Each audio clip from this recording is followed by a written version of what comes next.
الحمد لله رب العالمين والعاقبة للمتقين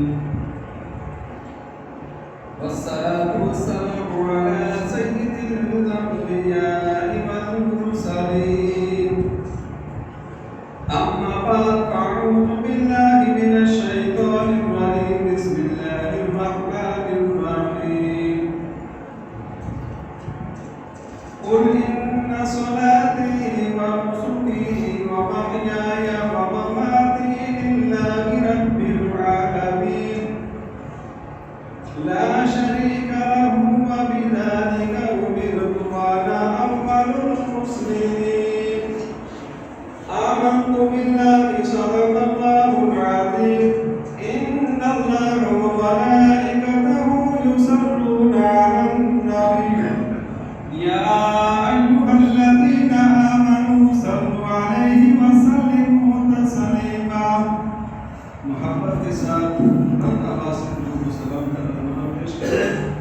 الصلاة والسلام عليك يا سيدي يا رسول الله وعلى آلك وصحبك وسلم عليك يا حبيب الله الصلاة والسلام عليك يا سيدي يا رسول الله وعلى آلك وصحبك وسلم عليك يا خاتم النبيين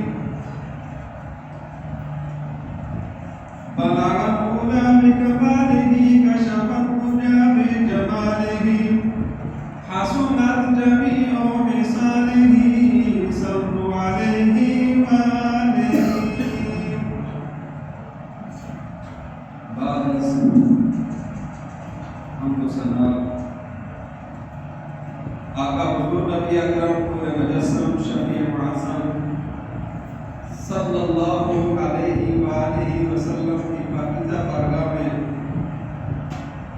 عطیہ درود و سلام عرض کرنے کے بعد احباب ذی وقار آج جمعہ المبارک کے اس مقدس موقع پر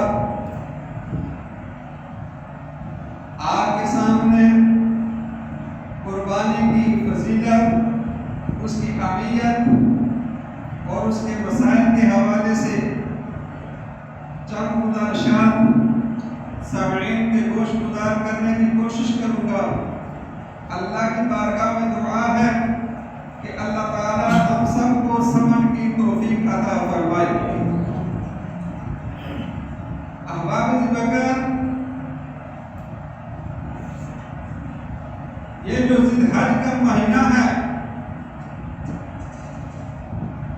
یہ اسلامی کیلنڈر کے حساب سے آخری مہینہ ہے۔ ماہ ذی الحج مبارک و متبرک ہمارے اسلامی سال کا آخری مہینہ ہے۔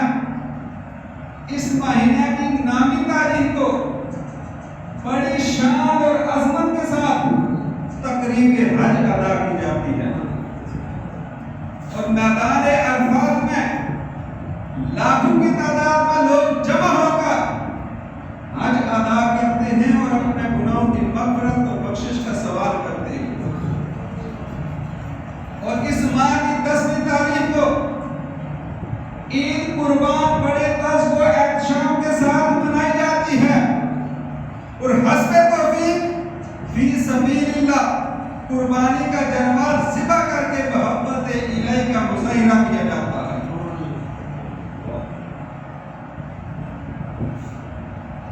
ماہ ذی الحج کے اندر جگر گوشہ خلیل حضرت اسماعیل علیہ السلام نے اپنے آپ کو رائے حق میں قربان ہونے کے لیے پیش کر دیا اور اس مہینے کے ختم ہونے کے بعد نیا جو اسلامی سال شروع ہوگا وہ محرم الحرام سے شروع ہوگا۔ محرم الحرام میں نواسہ رسول حضرت امام علی حضرت امام حسین رضی اللہ تعالی عنہ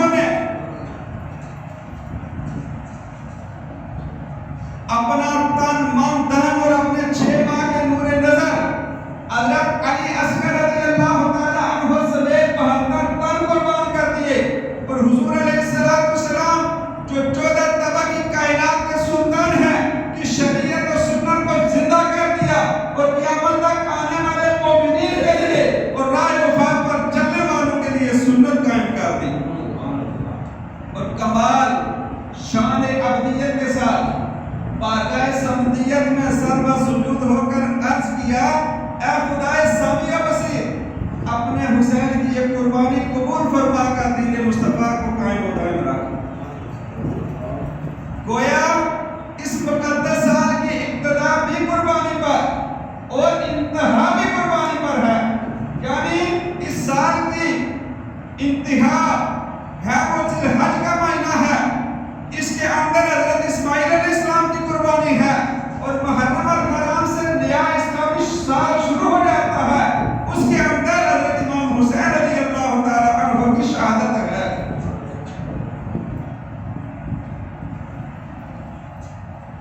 گویا اس تاریخ مقدس کی ہر یاد تمام تواریخ عالم سے ممتاز و نمایاں اور بے مثال ہے۔ ابتدا بھی قربانی پر، سال کی ابتدا بھی قربانی پر اور انتہا بھی قربانی پر۔ کسی چیز کو مد نظر رکھ کر شاعر مشرق، ترجمان حقیقت ڈاکٹر علامہ اقبال علیہ رحمہ نے ملت اسلامیہ کی تعلیم کا پس منظر اپنے ایک شعر میں اس طرح بیان فرمایا: غریب کو سادہ اور امید ہے دستان حرم، غریب کو سادہ اور امید ہے دستان حرم، نہایت اس کی حسین ابتدا ہے اسماعیل۔ باقی سے بکر یہ ذی الحج کا اشرا جا رہا ہے، بڑی ہی فضیلت کا حامل ہے۔ حضور علیہ السلام فرماتے ہیں حضرت معاذ بن جبل رضی اللہ تعالیٰ عنہ روایت کرتے ہیں کہ حضور علیہ السلام نے فرمایا جو بندہ 5 راتوں میں شب بیداری کرتا ہے، 5 راتوں میں جا کر اللہ کی عبادت کرتا ہے، جنت اس پر واجب ہو جاتی ہے۔ یوم ترویہ کی رات یعنی ذی الحج کی 8ویں رات، ذی الحج کی 9ویں رات اور 10ویں رات اور عید الفطر کی رات ہے وہ شعبان المعظم کی 15ویں رات، جو ان 5 راتوں میں شب بیداری کرتا ہے اللہ تعالیٰ اس پر جنت کو واجب فرما دیتا۔ احباب جوکا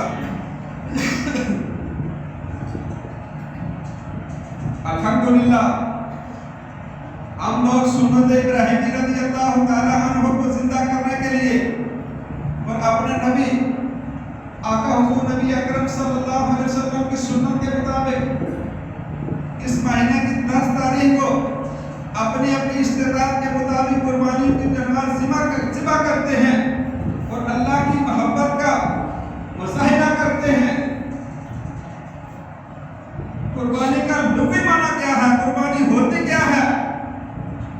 کس لیے کی جاتی ہے؟ قربانی اللہ کا قرب حاصل کرنے کے لیے کی جاتی ہے۔ قربانی کا لغوی معنی ہے کوئی بھی چیز اللہ کا قرب حاصل کرنے کے لیے اس کے راستے میں خرچ کرنا قربانی کہلاتا ہے،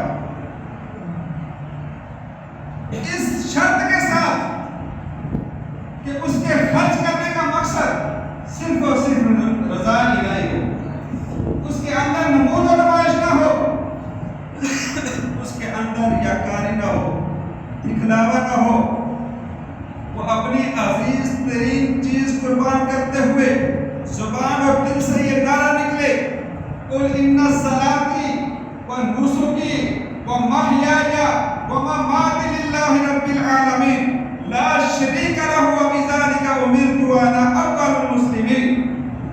اے حبیب صلی اللہ علیہ وسلم آپ فرما دیجئے بے شک میری نماز، میری قربانی، میرا زندہ رہنا، میرا مرنا اللہ تعالیٰ ہی کے لیے ہے، جو سارے جہان کو پروردگار ہے، جو سارے جہان کا پالنے والا ہے۔ لا شریک لہ وبذلک امرت وانا اول المسلمین، جس کا کوئی شریک نہیں، مجھے اسی کا حکم دیا گیا ہے اور میں سے پہلے اللہ کے حکم کے آگے سر جھکانے والا ہوں۔ تو پتہ چلا قربانی کہتے ہی اس کو ہے جو چیز اللہ کی رضا کے لیے خرچ کی جائے، اور قربانی کا عرفی اور شرعی معنی یہ ہے 10ویں ذی الحجہ کو قربانی کا مخصوص جانور سنت ابراہیمی کے مطابق قربانی کے مخصوص جانور کو ذبح کیا جائے۔ اس سنت پر عمل پیرا ہونے کا حکم امت محمدیہ علیہ السلام کو بھی دیا گیا۔ اللہ تعالیٰ فرماتا ہے فَصَلِّ لِرَبِّكَ وَانْحَرْ، اے حبیب اپنے رب کے لیے نماز پڑھیے اور قربانی ذبح کیجیے۔ اس لیے حضور علیہ السلام ہر سال اپنی طرف سے اور اپنی امت کی طرف سے قربانی کے جانور ذبح کیے، اور اپنے غلاموں کو بھی حکم دیا جو صاحب استطاعت ہو، جو صاحب نصاب ہو، وہ بھی قربانی دیا کرے۔ ہم چونکہ حضور علیہ السلام کے امتی ہیں اور حضور کی سنت کے مطابق ہی عمل کریں گے اور کرتے ہیں کہ اللہ فرماتا ہے فَصَلِّ لِرَبِّكَ وَانْحَرْ، پہلے نماز عید پڑھتے ہیں حضور کی سنت کے مطابق، اور نماز عید کے بعد ہم قربانی کا جانور ذبح کرتے ہیں اور حضور کی سنت کے عین مطابق ہے۔ اسی لیے حضور علیہ السلام نے فرمایا جو قربانی ذبح کرتے ہیں ہماری سنت کے مطابق، یعنی ہماری عید کی طرح نماز عید پڑھتے ہیں، وہ ہم میں سے ہیں، اور ہماری قربانی کی طرح قربانی کرتے ہیں اور نماز عید کی طرح عید پڑھتے ہیں، وہ ہم میں سے ہیں۔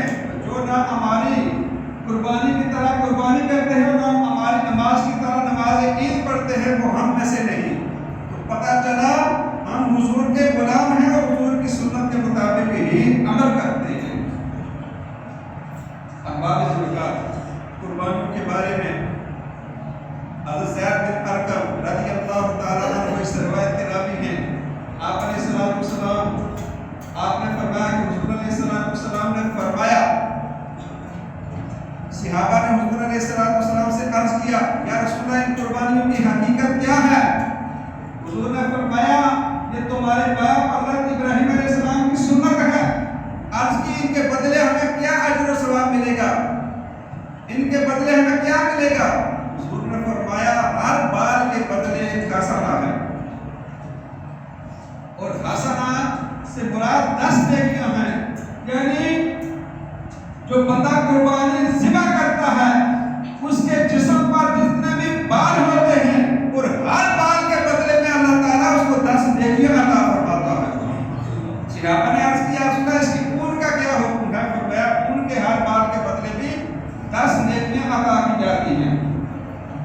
حضرت علی رضی اللہ تعالیٰ عنہ قربانی کے اجر و ثواب کے متعلق روایت کرتے ہیں کہ حضور علیہ السلام نے فرمایا جو بندہ قربانی کا جانور خریدنے کے لیے گھر سے نکلتا ہے ہر قدم کے بدلے اسے 10 نیکیاں عطا کی جاتی ہیں، اس کے نامہ اعمال سے 10 گناہ مٹا دیے جاتے ہیں، 10 درجے بلند کیے جاتے ہیں۔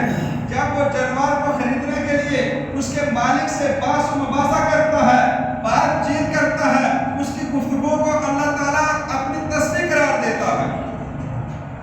جب اس جانور کی قیمت ادا کرتا ہے ہر درہم کے بدلے اس بندے کو 700 نیکیاں حاصل ہو جاتی ہیں۔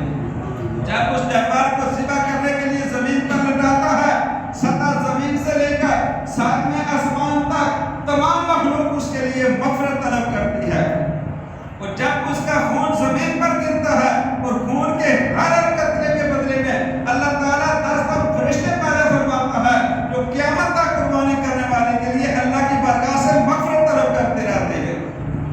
اور جب اس کا گوشت تقسیم کرتا ہے تو گوشت کی ہر بوٹی کے بدلے میں حضرت اسماعیل علیہ السلام کی اولاد میں سے ایک غلام آزاد کرنے کا ثواب ادا کیا جاتا ہے۔ اب باقی سے بقا حضرت انس اور حضرت علی رضی اللہ تعالیٰ عنہ روایت کرتے ہیں کہ حضور علیہ السلام نے فرمایا جب قبروں سے لوگوں کو قیامت کے دن اٹھایا جائے گا اللہ تعالیٰ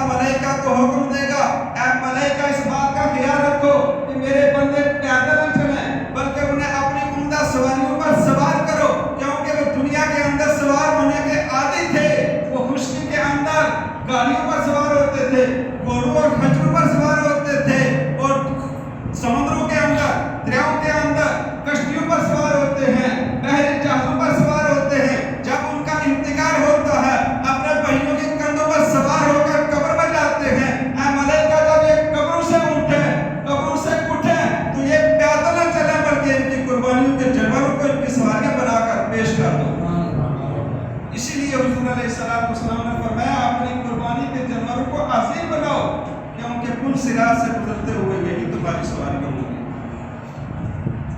اب واضح ہوگا یہ ہے قربانی کی فضیلت۔ جو لوگ قربانی کرتے ہیں ان کو یہ اجر و ثواب جو انعام و اکرام حاصل ہوتا ہے۔ جو لوگ صاحب نصاب ہیں، صاحب استطاعت ہیں اور قربانی نہیں کرتے ان کے لیے بھی سخت وعید فرمائی گئی۔ حضور علیہ السلام نے فرمایا جو بندہ صاحب نصاب ہے اور قربانی ذبح نہیں کرتا، خواہ وہ یہودی ہو کر مرے یا نصرانی ہو کر مرے، اللہ کو اس کی کوئی پرواہ نہیں۔ اور حضور علیہ السلام یہ بھی فرماتے ہیں کہ میری امت کے شریر لوگ، بہترین لوگ ہی قربانی ذبح کرتے ہیں اور میری امت کے شریر لوگ قربانی ذبح نہیں کرتے۔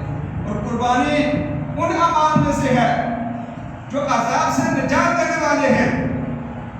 یہ قربانی کرنے والے کو دنیا اور آخرت کے نقصان سے نجات دیتی ہے۔